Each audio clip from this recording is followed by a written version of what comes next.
এইবাৰ আমি FCI লগত কথা পাতিছোঁ 10 লাখ মেট্ৰিক টন চাউল তেওঁলোকে অসমৰ পৰা কিনিব 1900 টকা প্ৰতি কুইণ্টলত আমাক তেওঁলোকে ভৰপূৰ কৰিব কিন্তু দুৰ্ভাগ্যবশতঃ আমি কিমানজন অসমীয়াই সেই চাউল বিক্ৰী কৰিব পাৰিম আমি নাজানো কাৰণ খেতি বাতিৰ লগত যেন আমাৰ সম্পৰ্ক বহু দিনৰ আগতে আমি নোহোৱা কৰি পেলালো পাঞ্জাব গুজৰাট হাৰিয়ানা এই ৰাজ্যবোৰ বহুত আগুৱাইছে কিন্তু খেতিৰ পৰা তেওঁলোক আঁতৰি যোৱা নাই গুজৰাট আৰু কৰ্ণাটকা য'ত নেকি ইনফৰমেশ্যন টেকনলজিৰ আটাইতকৈ বেছি কাম হয়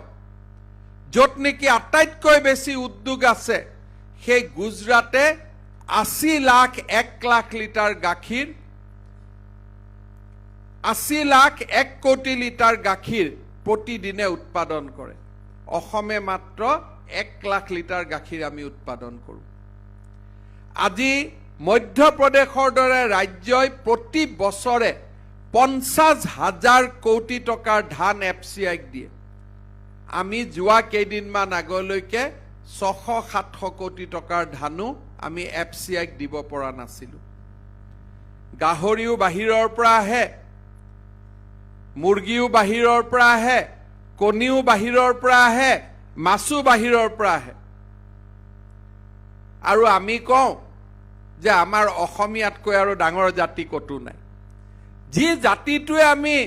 কণীটো নিজে খাব নোৱাৰো বেলেগৰ ওচৰত হাত পাতো গাহৰিটো নিজে কিনিব নোৱাৰো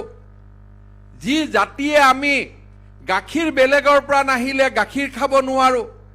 যি জাতিয়ে চাউল বাহিৰৰ পৰা নাহিলে চাউল খাব নোৱাৰো আৰু যিখিনি চাউল ইয়াত উৎপাদনো হয় সেই চাউলৰ মাত্ৰ 20% উৎপাদনহে খিলঞ্জীয়া অসমীয়াই কৰে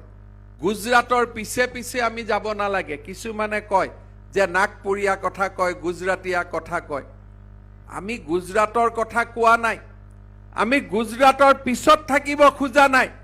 কিন্তু গাখীৰ উৎপাদনৰ জৰিয়তে আমি গুজৰাটতকৈ আগত থাকিব পাৰো নে নাই সেই চিন্তা অসমীয়াই কৰক